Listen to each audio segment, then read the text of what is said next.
நான் ஃபீல் பண்ணுறத விட உங்களில் ஒரு சில பேர் எனக்காக ஃபீல் பண்ணுறீங்க. உண்மையாகவே ரொம்ப சந்தோஷமாக இருக்குது. இந்த மாதிரியெல்லாம் சப்ஸ்கிரைபர்ஸ் கிடைக்க நான் கொடுத்து தான் வச்சுருக்கணும்.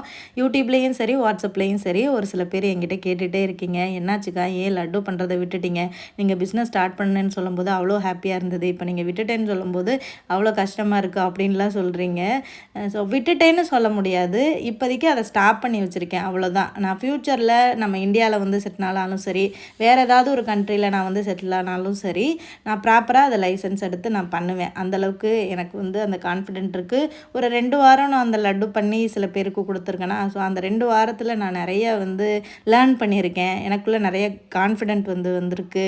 அதை எப்படி எடுத்து நடத்தணும், அதை எப்படி எடுத்து பண்ணணும் அப்படின்ற நிறைய விஷயங்களை நான் கற்றுருக்கேன். ஸோ அதனால் நான் ஃபீல் பண்ணலை. ஒரு 2 வாரம் எனக்கு பிடிச்ச மாதிரி நான் வாழ்ந்து பார்த்தேன். அந்த சந்தோஷமே எனக்கு வந்து போதும். அதனால் எனக்காக நீங்கள் ஃபீல் பண்ண வேண்டாம். ஸோ இந்த மாதிரி நீங்கள் கமெண்ட் பண்ணது, மெசேஜ் பண்ணதே எனக்கு ரொம்ப ரொம்ப சந்தோஷம்தான்.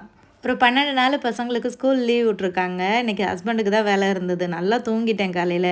8 மணிக்கு தான் ஹஸ்பண்ட் எழுப்பி விட்டாங்க. இன்றைக்கி எனக்கு வேலை இருக்குது வினிதா, சீக்கிரம் எழுந்திரிச்சு ஏதாவது பிரேக்ஃபாஸ்ட் பண்ணுன்னு சொல்லிட்டு. அப்புறம் ராகி இட்லி தோசை மாவு அரைச்சி வச்சுருந்தேன்னா, அதோட இட்லி, அப்புறம் பசங்களுக்கு தோசை வேணும்னு கேட்டாங்க.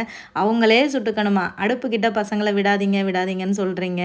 நான் வந்து விடலைங்க. அவங்க தான் சுடுவேன்னு வந்து சுட்டுட்ருக்காங்க. என்ன பண்ணுறதுன்னா?